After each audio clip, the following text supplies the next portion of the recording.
जेन street का नाम सुना है? नहीं सुना है तो इस वीडियो में सुन लेंगे। आईआईटी मद्रास का एक स्टूडेंट, उन्हें हांगकांग की एक फर्म जेन स्ट्रीट से 4 करोड़ 30 लाख रुपए का पैकेज मिला है। 4.3 करोड़। व्हाट्सएप फट गया, फॉरवर्ड पे फॉरवर्ड आए जा रहे हैं। माँ बाप ने मीम गेम शुरू कर दी है, भाई बहन ताना दे रहे हैं, पीयर्स हंस रहे हैं, एंड आप आईने में खुद को देख के ये बोल रहे हैं तुमसे तो ना हो पाएगा। पर ये वायरल पोस्ट, ये वायरल स्टोरीज ना एक असलियत छिपाती है। ये असलियत जिसके बारे में मैं इस वीडियो में बात करना चाहता हूँ। असलियत की करियर में वाकई में सक्सेसफुल होने के लिए चाहिए क्या? क्या आपकी पहली नौकरी, आपका पहला पैकेज, आपकी पहली जॉब आपकी पूरी जिंदगी डिटरमिन करती है, या इसमें कुछ और भी है? इस वीडियो को बनाने के लिए मैंने बहुत सारे स्टूडेंट्स से बात करी। वो स्टूडेंट्स जिनको 5-10 साल हो चुके हैं कॉलेज से निकले हुए, अपने करियर में अब थोड़े से मंझ गए हैं, लेकिन not yet at that same level in terms of experience जहां मैं हूं। तो मैंने अपने पीयर्स, अपने कॉलेज स्टूडेंट्स, खुद की जिंदगी से भी कुछ देखा, सीखा, एंड उसके चलते कोई पैटर्न्स नोट करे। ये पैटर्न्स इसलिए नहीं है क्योंकि मैंने सिर्फ उन्हीं लोगों को पकड़ा जो सक्सेसफुल हैं, उन्हीं लोगों को पकड़ा जो बहुत खुश हैं, जो बहुत अमीर हैं, जो बहुत पैसा कमा रहे हैं, but across all spectrums, and ये कंसिस्टेंटली मुझे दिखा है। सबसे पहले बात करते हैं टेक प्लेसमेंट्स की और इन जनरल कॉलेज प्लेसमेंट्स की। कॉलेजेस क्योंकि इंस्टीट्यूशंस हैं जहां they want to attract the best students, they want to make sure कि हमें हमेशा सबसे बढ़िया स्टूडेंट मिलते रहे ताकि हमारी प्लेसमेंट्स बड़ी अच्छी हो, हमारे को एडमिशन फीस मिलती रहे। क्योंकि कॉलेज का मेन पर्पस तो यही है कि एज अ बिजनेस उसको चला पाना, and as an institution academic offer कर पाना या एकेडमिक एक्सीलेंस प्रोवाइड कर पाना। तो जाहिर सी बात है कि they will always promote these massive college placements. हमारे घर के आसपास ही कुछ प्राइवेट यूनिवर्सिटीज हैं, एंड जैसे ही कॉलेज प्लेसमेंट खत्म होता है तो उनके सामने वो होर्डिंग लग जाता है कि देखिए इस फलाना ढमका का इस कंपनी में आ गया, इतने लाखों की इनको पैकेज मिली है, यहाँ ये हुआ है। जो स्कूल्स हैं वो दिखा देते हैं, देखिए इतने सारे स्टूडेंट्स का हमारा आईआईटी में हो गया है, नीट में हो गया है, किसी ने कोई सीए क्लियर कर लिया है, किसी को कुछ एलुमनस अवार्ड मिल चुका है, वगैरह वगैरह। सब लगे हुए हैं ढोल बजाने में। But that abstracts you from what is the median या average reality of the situation. सारे आईआईटीज में मिला के आपको क्या लगता है कितने सारे स्टूडेंट्स होंगे? 30-35 हजार स्टूडेंट्स। आपको क्या लगता है कि कितने लोगों को 1 करोड़ से ज्यादा पैकेज मिलता है? 5, 10, 15, 20, 30? उससे ज्यादा नहीं। कितने हुए ये? You know what the average package at the IITs are? 18 से 20 लाख होता था, अब करीब 16 से 17 लाख हो चुका है। हाँ, ऑफ कोर्स इकोनॉमी की वजह से ऐसा नहीं है कि आईआईटीज की क्वालिटी कम हो रही है, लेकिन ऐसा भी नहीं है कि अर्थ शैटरिंग, लाइफ चेंजिंग कोई सैलरी पैकेज है जहां घुस के बस जिंदगी में और कुछ करना ही नहीं है, हाथ धरे पर धरे रह जाएंगे और बस पैसे आते रहेंगे। ऐसा बिल्कुल भी नहीं है। बहुत सारे आईआईटी ग्रेजुएट 6-6 लाख रुपए की भी नौकरी एक्सेप्ट कर रहे हैं क्योंकि नौकरियां ही नहीं है। तो उन 10, 15, 20 वायरल स्टोरीज को देखकर आप अपनी जिंदगी में खुद के बारे में डिसअपॉइंट या डिस्करेज नहीं हो सकते। मैंने बात करी रोहित से, यूएक्स डिजाइनर है। आईआईटी वाईटी नहीं गए थे, प्राइवेट इंस्टीट्यूट से ट्रेनिंग करी थी यूएक्स डिजाइन की, कॉरेस्पॉन्डेंस से अपनी बैचलर्स करी थी। 5 साल पहले जॉब शुरू करी 4.5 लाख रुपए में, नॉट बैड एट ऑल। आज वो 24 लाख रुपए कमा रहा है। रोहित की कभी कोई व्हाट्सएप फॉरवर्ड नहीं बनेगी, कभी कोई न्यूज़पेपर हेडलाइन नहीं आएगी, कोई वायरल नहीं होने वाला वो, लेकिन स्टोरी देख रहे हैं कितनी रिमार्केबल है। एक ऐसा इंसान जो कि टियर 2 सिटी से आया है, एक प्राइवेट कॉलेज में गया था, कॉरेस्पॉन्डेंस से अपनी एजुकेशन कंप्लीट करी, 4.5 लाख रुपए पे अपनी प्रोफेशनल जर्नी शुरू करी। आज वही रोहित 5 साल बाद 24 लाख रुपए साल के कमा रहा है। क्यों? क्योंकि उसने कुछ नया सीखा, हमेशा अपने पोर्टफोलियो को अपडेट करता रहा, फ्रीलांसिंग करता रहा in addition to his full time job, and referral से, कोल्ड ईमेलिंग से उनको वो अपॉर्चुनिटीज मिलती रही। प्रिया पुणे के टियर 3 कॉलेज से ग्रेजुएशन करी, वो भी किसमें? बायोलॉजी में, जिसमें उनको रुचि नहीं थी। रुचि थी उनकी कंटेंट राइटिंग, लिखना बड़ा पसंद था। तो कॉलेज मैगजीन में लिख रही हैं, कहीं ऑनलाइन लिख रही हैं, एंड कंटेंट राइटर की ही उनको पहली नौकरी मिली 3 लाख रुपए साल की। बहुत रॉकस्टार सैलरी नहीं है, लेकिन वो खुश थी कि उनको कम से कम कंटेंट राइटिंग की तो नौकरी मिल रही है, उनको बायोलॉजी से कुछ नहीं लेना देना था। कंटेंट में जितना घुसती गई उतना प्रिया को पता चला कि यार इसमें तो बहुत सारे पहलू हैं। टेक्निकल राइटिंग होती है, एसईओ राइटिंग होती है, कोर्स राइटिंग होती है। इसी डिस्कवरी के थ्रू उनको डिजिटल मार्केटिंग के बारे में पता चला, and she became more like a content journalist. लिखती नहीं थी, लेकिन उन्हें पता होता था कि कैसे लिखना है, कहां लिखना है, किस टाइप का लिखना है to achieve the right results. आज वो एक स्टार्टअप में कंटेंट लीड कर रही है। 18 लाख रुपए की सैलरी प्लस ESOPs। या शिवम की कहानी, 5 लाख रुपए से शुरू किया, डेटा एनालिस्ट। कॉलेज में कुछ डेटा सीखा नहीं था, on the job he data के बारे में सीखा, लेकिन रुचि बन गई। पाइथन भी सीख लिया, ML भी सीख लिया, थोड़ा बहुत AI भी सीख लिया, तो अब LLMs के साथ भी अब काम कर रहे हैं। और 7 साल बाद आज सीनियर डेटा एनालिस्ट हैं, 28 लाख रुपए की नौकरी के साथ। या कविशा, HR रिक्रूटिंग से शुरू किया था 10 साल पहले, 4 लाख रुपए साल की नौकरी, आज 32 लाख रुपए people operations at a startup. Starting salaries की यही कहानियां ना लोगों तक पहुंचती नहीं है। स्टार्टिंग सैलरी वही है, स्टार्टिंग सैलरी, आपकी पहली सैलरी। It is not your ending salary, it is not your life changing salary, it is not your life altering या life building salary, it is just that your starting salary. मेरी starting salary 2,40,000 रुपए थी। मुझे अभी भी याद है, मुझे महीने के सब कुछ काट कूट के 14,000 रुपए मिलते थे। ये 2004 की बात है। फिर मैं अपना MBA करने गया। बहुत महंगा MBA था, एजुकेशन लोन लेना पड़ा, लेकिन मैं तैयार था। क्यों? क्योंकि एजुकेशन लोन जो 14 लाख रुपए का था, थैंकफुली उसके लिए कुछ गिरवी नहीं रखना था, सिर्फ डिग्री जो थी वही गिरवी रखनी थी। एंड ISB, जहां से मैंने अपना MBA किया है, उन्होंने SBI, HDFC, आंध्रा बैंक, इन सबके साथ टाई अप किया हुआ था। तो उनको पता था कि यार ये वाले स्टूडेंट जो हैं थोड़े ठीक ठाक है, तो इनकी डिग्री रख लेंगे, उसके चलते वो भागेंगे नहीं पैसा लेकर। EMI उस एजुकेशन लोन की थी 20,000 रुपए। तो मैंने अपने आप से ये पूछा कि यार क्या मैं इतना समझदार या केपेबल हूं कि ISB के बाद मुझे 35,000 रुपए महीने की नौकरी मिलेगी। 15,000 रुपए जो मैं ऑलरेडी कमा रहा था एंड 20,000 रुपए जो EMI थी। क्योंकि अगर उस सवाल का जवाब हाँ है तो फिर मैंने ISB करना है, क्योंकि मुझे कम से कम सीखने को तो कुछ मिलेगा, लोगों के साथ नेटवर्क करने को मिलेगा, दिमाग तो खुलेगा, कुछ तो सीखूंगा ना। तो उसके बाद अगर 35,000 रुपए की नौकरी भी मिली तो मैं जिंदगी में वहीं आऊंगा ना जहां मैं था, लेकिन इस सारे एक्सपीरियंस, इस सारे तजुर्बे के साथ। सो आई साइंड अप। लेकिन ISB ने गेम बदल दी, 12 लाख रुपए की नौकरी मिली एंड वो था 2006, मेरी स्टार्टिंग सैलरी। 2006 मुझे अभी भी याद है, वही साल था जब पहली बार भारत में एक MBA स्टूडेंट को 1 करोड़ की सैलरी मिली। वो मेरे बैचमेट थे फ्रॉम ISB, जिनको एक लंदन पोजीशन के लिए 1 करोड़ से ज्यादा इन इंडियन रुपीस का एनुअल पैकेज मिला था। एंड दुनिया पागल हो गई। हर एक लेवल पे, हर न्यूज हेडलाइन, हर न्यूज चैनल, सब में यह कवर हो रहा था कि 1 करोड़ का एनुअल पैकेज ब्रीच कर दिया गया। ये 2006 की बात है, अभी की नहीं। एंड उस सारे माहौल में एक 12 लाख रुपए की जॉब ठीक ही थी। And that is how I started. 3 ही साल के अंदर 2009 में मेरा पैकेज 33 लाख तक बढ़ चुका था। अगले 5 साल 2014 मेरा पैकेज 1 करोड़ रुपए बन चुका था। उसके बाद ऑफ कोर्स मैं स्टार्टअप फाउंडर बना, फिर बहुत सारा सैलरी कट लिया, 40 लाख तक वापस चला गया। आज 50 लाख रुपए ले रहा हूं, लेकिन बहुत खुश हूं अपनी जिंदगी से। But to give you an idea कि आपकी starting salary will not be what determines your end result, my example always there in front of you. तो वाकई में होता क्या है? आप जब एक नई जॉब पहली बार जिंदगी में शुरू करते हैं, शुरू के 1, 2, 3 साल हर एक इंसान के लिए मुश्किल होते हैं, क्योंकि आपके पैर डगमगा रहे हैं, आपको नहीं पता कि ये आपके लिए इंडस्ट्री है कि नहीं, लोग आपको नया नया जानते हैं, आप उनको नया नया जानते हैं, आप गलतियां करते हैं, सीखते हैं ऑन द जॉब। वो सारी चीजें हर एक इंसान के साथ होती हैं। That is the foundational year. इस दौरान बहुत तेजी से बढ़ना या एक्सपेक्ट करना कि आप बढ़ेंगे फूलिश है।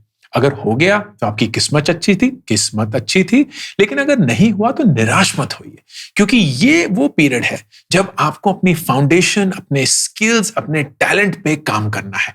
कॉर्पोरेट दुनिया को समझना है, बिजनेसेस काम कैसे करते हैं वो समझना है, अप्रेजल्स कैसे होते हैं, इंक्रीमेंट्स कैसे होते हैं वो समझना है, कौन से फास्ट ग्रोइंग सेक्टर्स हैं, कौन से फास्ट ग्रोइंग इनिशिएटिव्स हैं, वो लेके आप लाइमलाइट में आएंगे, आप बिजनेस गोल्स की तरफ काम करेंगे, वो समझ पाना। ये सारी की सारी चीजें पहले 2 या 3 सालों में होती है। फिर जादू शुरू होता है 3 से 8 साल के पीरियड में। The 3 to 8 years period, that is when आप कंसोलिडेट करना शुरू करते हैं। आप अपने स्किल्स पे डबल डाउन करते हैं। शायद पहली जॉब चेंज होगी, शायद उसके बाद भी कोई जॉब चेंज होगी। आप थोड़े से मिड मैनेजमेंट लेवल पे आने लगते हैं। आपके पास अब 3 से 8 साल का तजुर्बा है, तो लोग आपको थोड़ी अहमियत देते हैं। आप अपने डिसीजंस की तरफ बहुत क्लियर होने लगते हैं। All of this leads to a growth in income as well. Naturally आपका जो ग्रोथ है वो आपकी कंपनी, आपकी इंडस्ट्री के आउटकम पे डिपेंड होगा, बट आपके पर्सनल कंट्रीब्यूशन पे भी बहुत ज्यादा उसकी अहमियत जुड़ी होती है। एंड फिर 8 साल के बाद you start getting into a nice happy ladder, जहां 10-15% का भी अगर सालाना ग्रोथ मिले, जो कि सुनने में तो बहुत कम लगता है लेकिन बहुत फंडामेंटली ऑसम है, क्योंकि आपका बेस बढ़ चुका होगा। वही 10% अगर आपको 10 साल तक और मिलते रहेंगे तो आपकी सैलरी 4-5 गुना बन जाएगी। All of this will lead to stability and the bigger thing, आप एक ऐसे पॉइंट पे पहुंचेंगे जहां आपकी नीड्स या जरूरतों की तरफ जो खर्चे हैं ना, वो उतनी तेजी से नहीं बढ़ेंगे जितनी तेजी से आपकी सैलरी बढ़ सकती है। तो यू विल सी कि आपकी जो नीड्स ग्रोथ है वो 6, 7, 8% पे ग्रो कर रही है, which is usually what the inflation rate is. लेकिन आपकी इनकम 10-12% पे भी ग्रो कर सकती है। और वो छोटा सा जो दरमिया है या अंतर है इन दोनों में, वही काफी होता है for you to start investing in a regular manner, investing big amounts, seeing your corpus become bigger and bigger and escape the entire financial cycle जिसमें आप फंस चुके थे। अब इन सारी चीजों के लिए ये जानना जरूरी है कि किस किस टाइप की इंडस्ट्रीज या कंपनीज होती हैं which can provide what kind of growth. सबसे बेस्ट कंपनीज हैं product companies. This is where आप किसी ऐसे प्रोडक्ट को बनाते हैं जो कि बहुत सारे लाखों करोड़ों लोग एक ही समय पे यूज कर सकते हैं। एंड उस प्रोडक्ट को बनाने के लिए एक लिमिटेड टीम चाहिए, लेकिन हर एक प्रोडक्ट को बेचने के लिए उतने ही लोग नहीं चाहिए। Good example Facebook, WhatsApp, Google, ये टेक्नोलॉजी प्रोडक्ट्स हैं। इन प्रोडक्ट्स को बनाने के लिए किसी सेट ऑफ इंजीनियर्स, डिजाइनर्स, बहुत सारे और क्वालिफाइड लोगों ने काम किया होगा। लेकिन जब ये प्रोडक्ट बन गया तब सडनली ये लाखों करोड़ों लोगों तक पहुंच गया। एंड अब इसको मेंटेन किया जा रहा है, ऑफ कोर्स कॉन्स्टेंटली इंप्रूव किया जा रहा है, लेकिन इसी प्रोडक्ट से पैसे बनाने के लिए उतने ही लोग हर साल हर समय नहीं लगते। And that is why product companies are able to pay premium salaries, are also able to pay higher salary increments. फिर आती है service companies, Infosys, Wipro, TCS. ये बाय डेफिनेशन उतना नहीं पे कर सकती जितना एक प्रोडक्ट कंपनी पे करती है। क्यों? क्योंकि हर एक कॉर्पोरेट प्रोजेक्ट के लिए जिससे वो पैसे कमाते हैं लोग चाहिए होते हैं। उस प्रोजेक्ट को डिलीवर करने के लिए लोग चाहिए, फिर एक नए प्रोजेक्ट के लिए उतने ही लोग चाहिए। सेम चीज भी अगर किसी दूसरे क्लाइंट के लिए बनानी होगी तो because of conflict of interest आप वही सेम लोग यूज नहीं कर सकते, तो फिर से वही प्रोडक्ट बनेगा। तो service based companies by definition इतनी ज्यादा इंक्रीमेंट्स नहीं प्रोवाइड कर सकते because their basis for providing that service is the cost structure. वही कंपनी अगर इन्फोसिस या विप्रो से ले रही है और वही सेम चीज अगर उनकी कंट्री में ही मिल रही हो एट द सेम दाम, तो वो क्यों किसी और के साथ काम करेंगे? They do it because they get the same quality at lower cost and that's why the cost arbitrage works. तो बाय डेफिनेशन सर्विस कंपनीज अपने कॉस्ट को सिमिलर नहीं बना सकती to what is being offered in some other country और the home country of their client. तो अगर आप एक सर्विस कंपनी ज्वाइन करते हैं या अगर आपको कोई ऑप्शन मिलता नहीं है, तो use that to gain the experience, gain the credentials, gain the skills. लेकिन फिर आइडियली अगर आप सैलरी ग्रोथ चाहते हैं, move out to a product company, क्योंकि वहीं आपके स्किल्स एंड एक्सपीरियंस का सबसे बेस्ट मोनेटाइजेशन होगा। फिर स्टार्टअप इकोसिस्टम है, एंड भारत में तो अभी धूम मची हुई है। स्टार्टअप्स सैलरी देते हैं, ईसॉप्स भी देते हैं। ईसॉप्स एक अपसाइड होता है कि अगर स्टार्टअप काम कर गया, पब्लिकली लिस्ट कर गया या बिक गया, तो you can actually convert your stock into real money. तब तक तो ऑफ कोर्स कागज का ही पैसा होता है, लेकिन किसी पॉइंट पे असली पैसा बन सकता है। And that has unfolded for a lot of people. तो आप फ्लिपकार्ट की सेल देख लीजिए, आप पेटीएम, जोमैटो, स्विगी की लिस्टिंग देख लीजिए। All of them have yielded millionaires, Crorepati out of normal people like you and I, क्योंकि वो इस कंपनी में बहुत लंबे समय तक थे, उनको ईसॉप्स मिलते रहे, ऑफ कोर्स सैलरी मिलती रही, and that's why it all came together. जब मैंने रिफ्लेक्ट किया, लोगों से बात करी, अपने पियर्स को देखा, खुद की जिंदगी को देखा, एंड अपने आप से ये पूछा कि यार अगर जादू की छड़ी हो, कोई ऐसा तरीका हो जो रातों रात मुझे वो स्किल्स दे दे जिसकी मैं कामना करता हूं, तो कौन से स्किल्स मैं चाहूंगा मुझे मिले? या अगर मैं 22 साल के अंकुर को कोई स्किल्स दे पाऊं तो वो कौन से स्किल्स होंगे? अगर मैं आपको बोलूं कि आपको ये स्किल्स पे काम करना चाहिए तो वो कौन से स्किल्स होंगे?